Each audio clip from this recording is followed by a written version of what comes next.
सूनी आंखों में अपने जिगर के टुकड़े को होने का दर्द, वो दर्द भी ऐसा कि अब नासूर बन चुका है। मां की इन पथराई आंखों में अब आंसू नहीं आते। बेटे के जाने का गम सताता है तो कलेजा फटने लगता है। मैंने बेटा छीन लिया अपने झूठे वादों के लिए, कुछ चंद पैसे और वोट के लिए। मैं किससे कहूं, मैं कहां से लाऊं अपना बेटा। घर के दरवाजे पर आने वाली हर आहट में इस मां को किंतन के आने का एहसास होता है, लेकिन वो अब नहीं आता।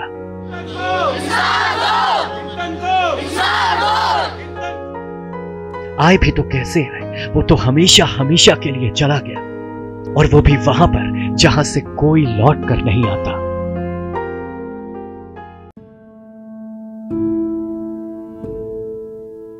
दिल्ली के शास्त्री नगर इलाके का ये घर राहुल सारस्वत का है।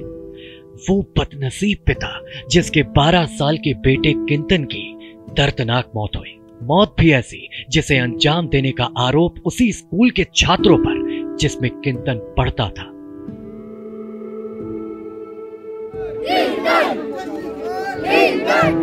बात बहुत पुरानी नहीं है,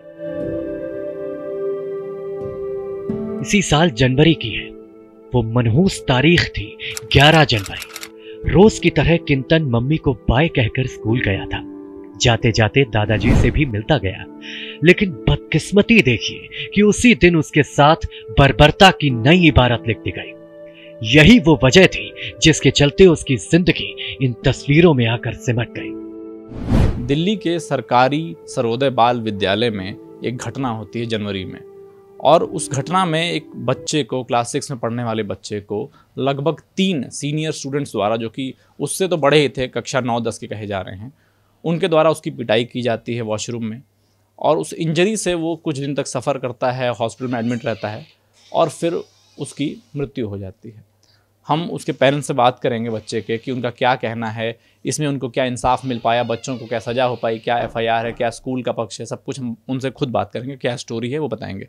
राहुल, उनके पिताजी हमारे साथ मौजूद हैं। सर बताइए, क्या कुछ घटना थी, आपको कितनी पुलिस से मदद मिल पाई और कब तक न्याय मिलने की उम्मीद रखें? सर ये 11 जनवरी की बात है सर। 11 तारीख को मैंने अपने बच्चे को, जैसे हम रोज़ की तरह टिफ़िन वगैरह पैक करके हमने उसको स्कूल भेजा था। स्कूल से जब वो वापस आया तो वो काफ़ी पेन में था और पूछने पर उसने बताया कि मेरे साथ टॉयलेट में सीनियर्स बच्चों ने मारपीट की है, मेरे को उठा के फेंका है। तो काफ़ी पेन में था, तो हम, मेरे ब्रदर और मेरे फादर, उसको नज़दीकी जो अस्पताल है दीपचंद बंधु, उसमें लेके गए। वहाँ पे उन्होंने डॉक्टर का बहाना बनाकर और वापस पेन किलर्स वगैरह दे के भेज दिया।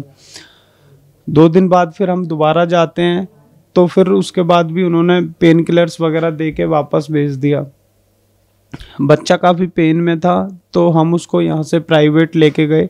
प्राइवेट में भी इन्होंने रिकमेंड की थी, जो भी ट्रीटमेंट जी इन लोगों ने वो कर रहे थे, उसके बेस पे उन्होंने अपना ट्रीटमेंट चालू कर दिया।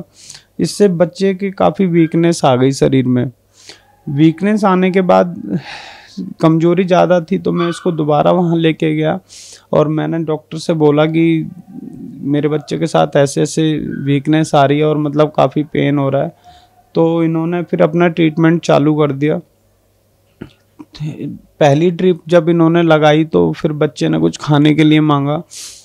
मैंने डॉक्टर साहब से पूछा कि बच्चा कुछ खाने के लिए मांग रहा है, तो डॉक्टर ने मेरे से बोला कि मतलब आपका बच्चा बिल्कुल स्वस्थ है, आप कुछ भी इसको खिला सकते हो। जब तक वो जो ड्रिप थी वो ख़त्म हो गई और उन्होंने दूसरी ड्रिप लगाना चालू कर दिया। जैसे ही दूसरी ड्रिप लगाई, बच्चा ऑन द स्पॉट एक्सपायर कर गया। इस दौरान हम 11 से 20 तारीख तक हम स्कूल में भी प्रॉपर जाते रहे, मेरे फादर, मेरा ब्रदर, लेकिन स्कूल के टीचर्स द्वारा उनको धक्के मार के बाहर कर दिया, हाथ पकड़ के बाहर कर दिया था कि आपकी कोई रिस्पॉन्सिबिलिटी नहीं बनती है, आप मदर फादर को भेजिए। उसके बाद मैं लगातार स्कूल से कांटेक्ट में रहा, लेकिन मेरे को कोई भी इनकी तरफ से वो नहीं मिला और सिर्फ बातों को घुमाने की कोशिश की गई, सारी चीज़ों को। जब बच्चा एक्सपायर कर गया। उसके बाद मेरे को प्रिंसिपल सर का फ़ोन आता है कि टीचर का फ़ोन आता है, क्लास टीचर का, कि प्रिंसिपल सर आपसे मिलना चाहते हैं। तो मैंने बोला कि 11 से 20 तक मैं कोऑर्डिनेट कर रहा था सर, आपने मेरे से कोऑर्डिनेट नहीं किया और मेरा बच्चा एक्सपायर हो गया और अब मैं आपसे मिलके क्या करूँगा। तो इनके द्वारा एक कमेटी बना दी जाती है डायरेक्टर ऑफ एजुकेशन की तरफ से। अगले दिन ही मेरे को लेटर आ जाता है कि हम इस चीज़ पे पूरा संज्ञान लेंगे और आप 27 तारीख को हमने ये मीटिंग रखी है, आप इसमें आए। मैंने वहाँ पे जाके इन्होंने सारी चीज़ें इनको बताई। तो जो 20 से और 30 तारीख तक इन्होंने स्कूल पूरा बंद रखा। स्कूल में टॉयलेट वगैरह की पूरी सफाई की गई और पेंट वगैरह का पूरा काम किया गया स्कूल के अंदर। और 2 स्कूल हैं, गर्ल्स स्कूल और बॉयज़ स्कूल। स्कूल में मतलब 26 जनवरी वाला जो प्रोग्राम था वो भी नहीं हुआ और साइड वाले स्कूल में वो हुआ था। तो इन्होंने पूरा स्कूल बंद रखा 4-5 दिन, उसमें सिर्फ ये सारा काम करते गए। पीएम रिपोर्ट्स इन्होंने डिले करी। मेरे से बोला गया था 25-26 तारीख तक आपको मिल जाएगी, लेकिन वो 31 तारीख को मिली। मेरे से बताया गया कि जो डॉक्टर हैं वो इन दिल्ली नहीं है, बाहर हैं वो। तो 31 तारीख को जब रिपोर्ट आती है तो उसमें कॉज ऑफ डेथ जो है वो नी की चोट बताई जाती है, उसके बाद घुटने की चोट। तो मैंने बोला सर मैंने तो आज तक नहीं सुना कि कभी कोई बच्चा घुटने की चोट की वजह से मरा हो या एक्सपायर किया हो, और अगर चलो ऐसा है तो आप FIR इसी के बेस पे करके दे दो। तो मेरे से बोला गया कि ना हम इस तरीके से FIR आपको नहीं दे सकते। अभी आपको पुलिस ने बोला? पुलिस का रवैया पहले दिन से ही मेरे लिए काफ़ी मतलब निराशाजनक रहा। पहले उन्होंने मेरे से कहा था कि आप अपने बच्चे की बॉडी की बेकदरी कर रहे हो, ये कर रहे हो, वो कर रहे हो, कैसे बाप हो, ये वो। उसके बाद जब पोस्टमार्टम हुआ तो उन्होंने बोला कि FSL की जो रिपोर्ट आएगी उसके बाद हम सोचेंगे कि इसमें FIR करनी है या नहीं करनी है। फिर अगले दिन जब मैं प्रोटेस्ट के लिए वहाँ पे पहुँचता हूँ सर, तो पुलिस के 30-40 लोग वहाँ पे आते हैं कि आप लोग क्या चाहते हैं। तो हमने बोला कि हमें सबसे पहले तो FIR कॉपी चाहिए। तो सर ये शाम तक वहाँ पे FIR करके लेके आते हैं, दोपहर 3-4 बजे तक। उसके बाद हमने बोला कि ना आप 20 तारीख से लेके और अभी तक आपने जो भी कार्रवाई की है, दोषी बच्चे अभी तक नहीं पकड़े गए हैं सारे के सारे, तो आप उन पे एक्शन लो, स्कूल के प्रिंसिपल पे एक्शन लो, टीचर पे एक्शन लो। लेकिन इनकी तरफ से सर कोई भी मतलब कार्रवाई नहीं की गई।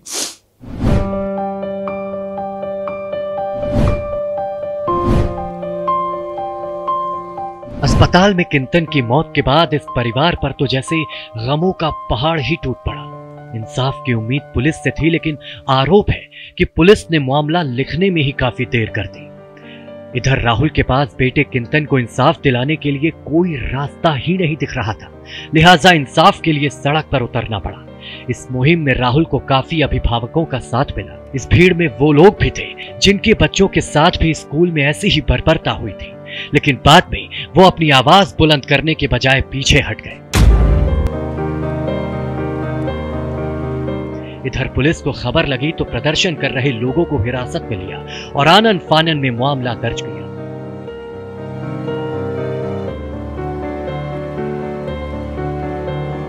चौदह दिन तक हम लगातार वहां पे प्रोटेस्ट करते रहे और 12 तारीख को हम ACP और SHO साहब वहाँ पे आते हैं और धारा 144 का हवाला दिया उन्होंने कि धारा 144 लग गई है। तो हम उनकी बातों से सहमत हुए।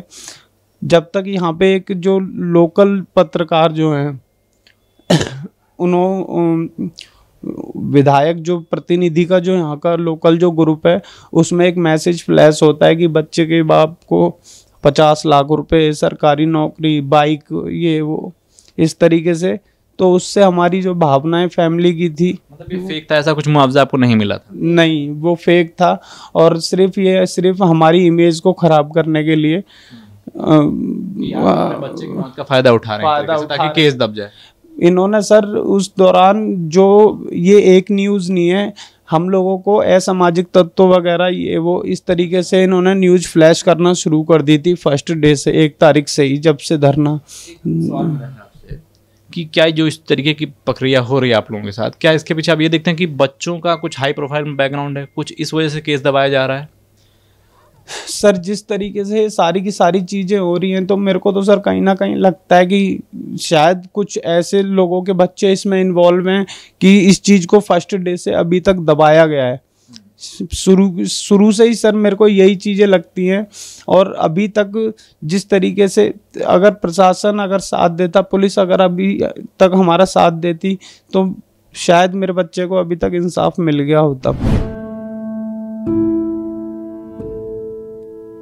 राहुल ने भारत एक्सप्रेस से बताया कि मारपीट के बाद अस्पताल में भर्ती किंतन ने बताया था कि स्कूल में उसके साथ बेरहमी से मारपीट हुई। जिन पर आरोप थे उनके खिलाफ ना तो कार्रवाई और ना ही एफआईआर में नाम लिखा गया। राहुल का आरोप है कि आरोपियों को बचाने में स्कूल, पुलिस और लोकल नेता की मिली भगत है। ऐसे में इंसाफ कौन देगा? सर इसमें जब बता रहा हूँ मैं आपको, 12 तारीख को धारा 144 का हवाला देके हमें वहाँ से हटाने की वो की गई, तो हम हटे तो एक न्यूज़ फ्लैश हुई, तो उससे हमारी भावनाएं काफ़ी आहत हुई। फिर हम दोबारा वहीं पे बैठ गए। 13 तारीख को पुलिस वाले दोबारा अधिक संख्या में वहाँ पे आते हैं और आने के बाद जब वो देखते हैं कि अभिभावकों का बहुत ज़्यादा समर्थन है, वो वापस जाते हैं। और जिसने हमारे खिलाफ न्यूज़ फ्लैश की थी, तो वो सारे के सारे अभिभावक उनके खिलाफ कंप्लेंट करने के लिए थाने में गए। वहाँ पे हमारी कोई कंप्लेंट रिसीव नहीं की गई और वहाँ पे जो लोकल जो यहाँ के जनप्रतिनिधि हैं, वो थाने में ही मीटिंग कर रहे थे बैठ के। उसके बाद 14 तारीख को सर 200, 250, 300 पुलिस वाले आते हैं और हमें वहाँ से पूरा डिटेन करके ले जाते हैं और 22 लोगों को डिटेन किया गया सर। उसके बाद सर रेगुलर 70 दिन बच्चे की डेथ से और 70 दिन तक लगातार हम अपनी छत से प्रोटेस्ट करते रहे सर। छत से अपने बच्चे के लिए आवाज़ उठाते रहे सर। उसके बाद सर हमारे एक एडवोकेट ने हमसे कांटेक्ट किया, तनिष्क शिरोही हैं, और वो हमारी फरियाद को लेके मतलब उन्होंने एक रिट लगाई हाई कोर्ट में और हाई कोर्ट ने एक्सेप्ट करते हुए इन सभी को नोटिस इशू कर दिया। 3 हफ्ते में रिपोर्ट मांगी है। देखिए 13 को मैटर लिस्ट हुआ था, तो हमने जो हाई कोर्ट में मांगा है वो हमने मांगा है एक इंक्वायरी की जाए रिटायर्ड हाई कोर्ट की जस्टिस कमेटी बना के इस मैटर में, और दूसरा जो हॉस्पिटल और स्कूल है उनके लाइसेंस के सस्पेंशन और रिवोकेशन की, क्योंकि जो इंसिडेंट बच्चे के साथ मारपिटाई पहले स्कूल में हुई थी और उसके बाद जो हॉस्पिटल में नेग्लिजेंस हुआ है, सो उसके रिगार्डिंग है, जिसमें कोर्ट ने स्टेटस रिपोर्ट फाइल करने को बोला है दिल्ली गवर्नमेंट को 3 हफ्ते के अंदर। नेक्स्ट डेट इसकी मई में लगी हुई है। किंतन की मां अपने जिगर के टुकड़े को होने के बाद टूट सी गई। वो बेसुध रहती है। उसकी नाराजगी दिल्ली सरकार और पुलिस से है, क्योंकि पुलिस कटघरे में है तो स्कूल के लिए जिम्मेदार केजरीवाल सरकार भी तो है। अपना बेटा जो भेजा था वो मैंने ये सरकार के बड़े बड़े वादों पे भेजा था। केजरीवाल जो यूँ कहते हैं कि हमारा स्कूल इतना बड़ा है, इतना ये है, इतने बड़े बड़े हॉस्पिटल है, उससे अच्छी कहते हैं डॉक्टर है, तो कम से कम आप कहते हो जो सामने उसकी सच्चाई तो देख लो आकर के। मैं 3 महीने से अपना बेटे के लिए इंसाफ मांगने के लिए भटक रही हूँ। मैं कहाँ जाऊँ ये तो बता दो। जो मैंने सरकार के भरोसे अपना बेटा भेजा था, आज मेरी गोद खाली हो गई है। मैं किससे कहूँ? जो मेरा बेटा 5 मिनट पहले दलिया मांग रहा था वो एकदम से खत्म हो जाता है। मेरे आंखों के सामने उसकी आंखें बंद हो जाती हैं। मैं किससे कहूँ? वो बड़े बड़े जो बिल्डिंग बनी है खाली, उसके अंदर कुछ भी नहीं है, कैमरे तक नहीं है उन स्कूलों में। तो ये कैमरे नहीं है तो कम से कम इस चीज़ को चेक तो करो। और मेरा बेटा जो गया ना, अगर केजरीवाल सर यूँ कहते हैं ना कि मैं दिल्ली का बेटा हूँ, तो मेरा बेटा क्या दिल्ली से अलग था? मैं क्या दिल्ली में नहीं रहती? मेरा बेटा क्या दिल्ली में कुछ नहीं लगता था? इस देश का कुछ नहीं था? जो उसकी सुनवाई तक नहीं हो रही, मेरे बेटे की आत्मा को शांति मिल रही होगी, जो उसके माँ बाप 3 महीने से भटक रहे हैं। जो आज सब कोई रोड पे बैठने का टाइम है, उन लोगों को 1 सेकंड के लिए अपनी गलती तो एहसास कर लेते कि किसी माँ का तुमने बेटा छीन लिया अपने झूठे वादों के लिए, कुछ चंद पैसे और वोट के लिए। मैं किससे कहूँ, मैं कहाँ से लाऊं अपना बेटा? तो इसमें सबसे ज्यादा गलती दिल्ली सरकार की। अगर वादे पूरे नहीं कर सकते ना तो उसको करो मत, क्योंकि गरीब इंसान ना वादों पे मर जाता है। और जिसके चक्कर में मैंने अपना बेटा भेज दिया, मेरे बेटे को भी नहीं पता था कि उस स्कूल के अंदर इतने आतंकवादी पढ़ रहे हैं। और वो टीचर कैसे है वो, जिन्होंने 2 मिनट का मौन रखना भी नहीं समझा मेरे बेटे को। मैं अभी रिजल्ट आया था, मैंने ID डाल के 5 बार चेक किया, एक बार भी मेरे बेटे का नाम नहीं आ रहा था। उसमें ऊपर से आ रहा है लिखा हुआ कि ये डेट ऑफ बर्थ खत्म, यानी तुम्हारा बेटा नहीं है यहाँ पे। उन्हें जब ये चीज पता है कि मेरा बेटा खत्म हो गया है, तो ये क्यों नहीं बता रहे कि किसने मारा है? मेरा बेटा गया थोड़ी देर मुझसे दूर, जबरदस्ती उसको भेज दिया है, मेरे बेटे को अलग कर दिया है। आपको स्कूल पे भी ऐसा कुछ लग रहा है, कोई और घटनाएं पास्ट में स्कूल के बारे में हुई हैं या फिर? सर स्कूल में फर्स्ट डे से जब से सारी की सारी चीज़ें सर स्कूल दबा रहा है। मैं जिस दिन से सर वहाँ पे हम बैठे सर, ऐसे पेरेंट्स जिनके बच्चों को सर टॉयलेट तक पिलाया गया है, और वो आज तक एक बार कैमरे पे आने के बाद आज तक उन पेरेंट्स का पता नहीं है सर। हाँ जी सर, जो जिसने ये बताया कि मेरे बच्चे के कान का पर्दा फटा है, वो पेरेंट्स भी आज तक सामने नहीं आए हैं उस दिन के बाद। और जब हम वहाँ पर बैठे थे तो कई बच्चों के तेजाब से हाथ जले थे, वो पेरेंट्स भी आज तक नहीं आए हैं सर। मतलब स्कूल सिर्फ और सिर्फ अपनी नाकामियों को, सारियों को छुपा रहा है सर। और यही है कि मतलब जो इन्होंने फर्स्ट डे से जो अब तक करते रहे हैं दबाने का काम, वही दबाने का ही काम सर अब तक हो रहा है सर। एक तरीके से एक सवालिया निशान स्कूल पे भी, प्रशासन पे भी, हर तरह के लोगों पे उठ रहा है जो इस केस में इन्वॉल्व हो रहे हैं और जांच को आगे नहीं बढ़ा रहे हैं। किंतन तो चला गया, लेकिन दिल्ली के स्कूल के ऐसे कई और मामले पहले भी हुए और बाद में भी, लेकिन वहां भी परिवार को इंसाफ नहीं मिला। सवाल सिर्फ पुलिस पर ही नहीं बल्कि दिल्ली सरकार पर भी उठ रहे हैं कि क्या केजरीवाल सरकार का यही है एजुकेशन मॉडल, जहां बच्चे की मौत हो जाती है और मामला ठीक से दर्ज तक नहीं होता। दर्ज हो भी जाए तो आरोपियों को बचाने के लिए पूरा सिस्टम एक्टिव हो जाता है। दिल्ली से भारत एक्सप्रेस संवाददाता पीयूष राय की एक्सक्लूसिव रिपोर्ट।